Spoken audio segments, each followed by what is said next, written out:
అయినవెల్లి పుణ్యక్షేత్రం చాలా విశేషమైనది.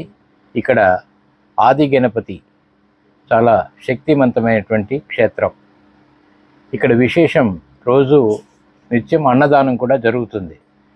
నేను అనుకోకుండా ప్రసాదం తీసుకుని వెళ్ళాలంటే అక్కడికి వెళ్ళగానే వారు పెట్టినటువంటి పదార్థాలు కానీ, అన్నదానం చేసినటువంటి విధానం కానీ చాలా నాకు నచ్చింది. చక్కటి రుచికరమైనటువంటి ఆహారం, చాలా హైజీనిక్గా ఉండేటువంటి వాతావరణం, చక్కటి శుభ్రత, చక్కటి నియమంతో కూడినటువంటి వాతావరణం అక్కడ ఉండడం విశేషం. ఇది కాకుండా